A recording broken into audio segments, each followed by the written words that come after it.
Kenya, you know, is a robustly democratic country. And is the only place in our corner where people demonstrate, people express themselves freely, and everything in between.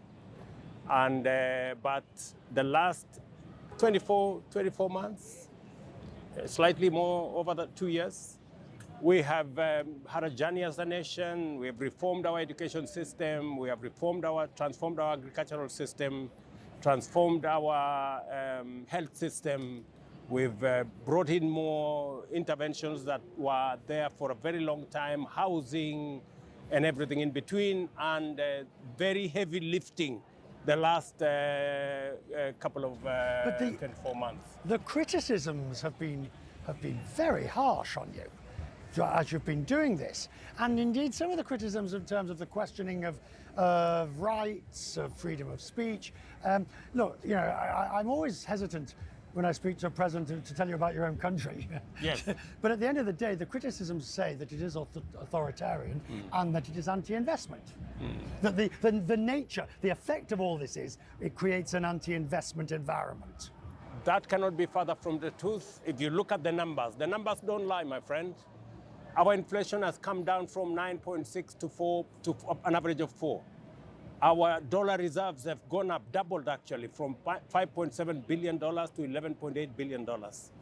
Our exchange rate has come down from 167 to the dollar to 129.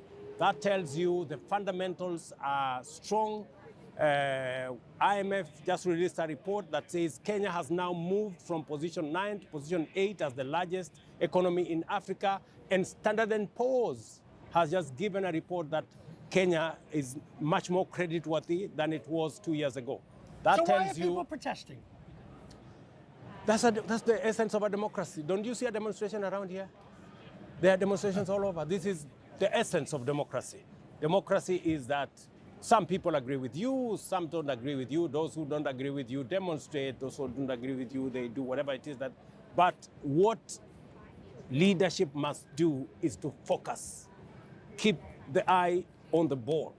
I was reading up on you. It must have been quite painful when you're described as the worst president. You saw that. There is all manner of stories all over as to. How did you take that? I also saw one saying that Nairobi is the capital of Africa. You know, so there is all manner of things in the social media.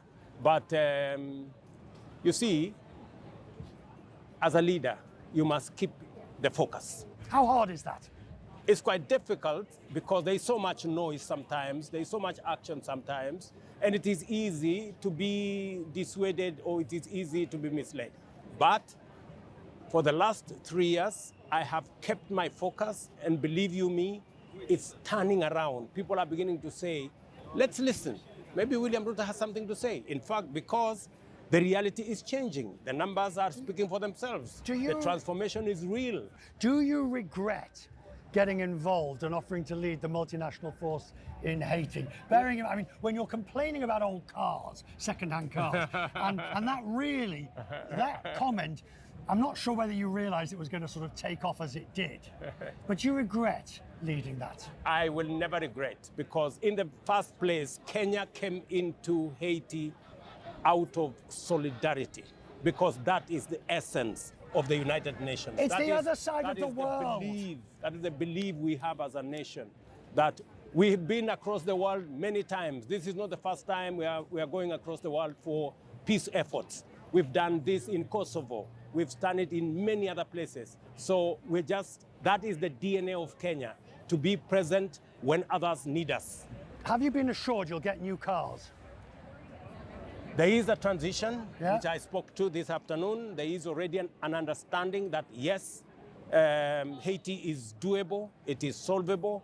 We just need to get the right logistics, the right support, financial support, the right equipment, the right mandate. And I think our recommendations that now go to the new mission have been taken on board, because we are the people on the theater. We are the people in the theater, and we have clarity on what is needed for this to succeed.